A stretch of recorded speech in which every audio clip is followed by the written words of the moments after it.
Okay, this is way out of my comfort zone, but I'm going to talk about it because it's important and I want you to listen. Paper leak is undoubtedly a huge problem, but I don't think that's what killed those children. I prepared for medical entrance exams myself in 2015 and 2016. And if you go back and look at 2015 data, I'm sure you will find out that AIPMT paper was leaked in 2015 as well. And even in 2016, we were all forced to give paper twice because first it was AIPMK and then it was converted into NEET. So years have passed, governments have changed, ministers have changed, exams have changed.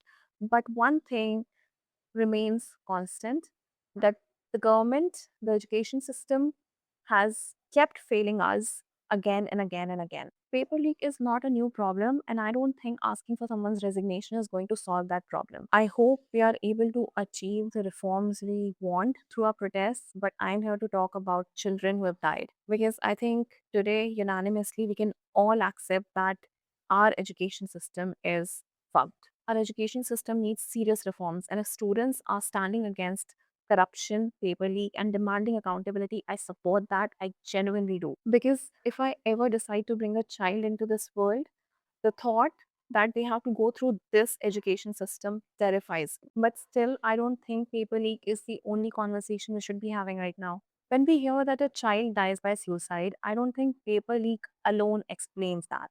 Yes, paper leak must have been a huge trigger, but suicide is almost never about one single event. It makes me wonder, it makes me question what else was that child carrying. Did they feel like that one exam decided their whole future? Did they feel that their entire worth depended on cracking that exam? Were they living in constant anxiety, constant pressure, constant fear of disappointing everyone? And most importantly, did they feel that they have someone they can talk to? Because think about it, for a child or for anyone to believe that death is the only option, so many things have to come together: fear, loneliness, depression, anxiety, the feeling that one failure is worse than dying.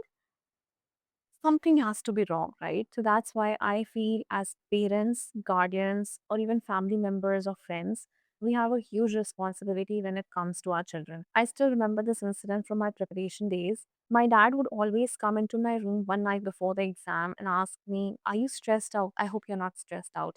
And I would always say no. We weren't a family that openly talked about mental health, but that one question made me feel like my mental well being mattered in this house. So I hope we continue demanding reforms, we continue asking for accountability. I truly hope that our education system gets the much needed reform. But if we truly care about our children's lives, if we truly want to save our children, asking for accountability and reform is not the only solution.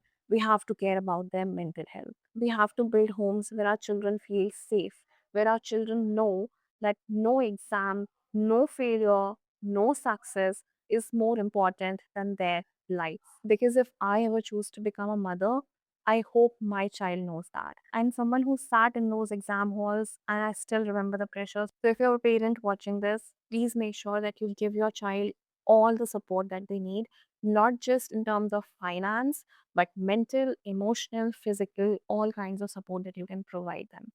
Don't be scared or don't feel ashamed to go to a therapist. Take your child to a therapist if they need it. Please do that. And if you're a child, if you're a kid preparing for an entrance exam, know this, that you are entitled to ask for anything and everything you need when you're preparing for such entrance exams. No entrance exam in India is easy. There's so much population, so much competition. So ask your parents for whatever you need. All kinds of emotional support, mental support, physical support, financial support, anything. You are entitled to it. Your parents will provide it.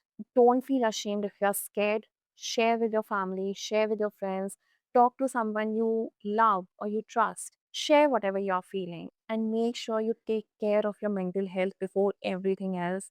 Exams will come and go. It will happen again and again and again every year. Your life does not depend on one exam. So please take care of your mental health, your physical health, your emotional health. Have friends you can talk to your parents if you can, but make sure that you're not pressurizing yourself with unnecessary things, okay?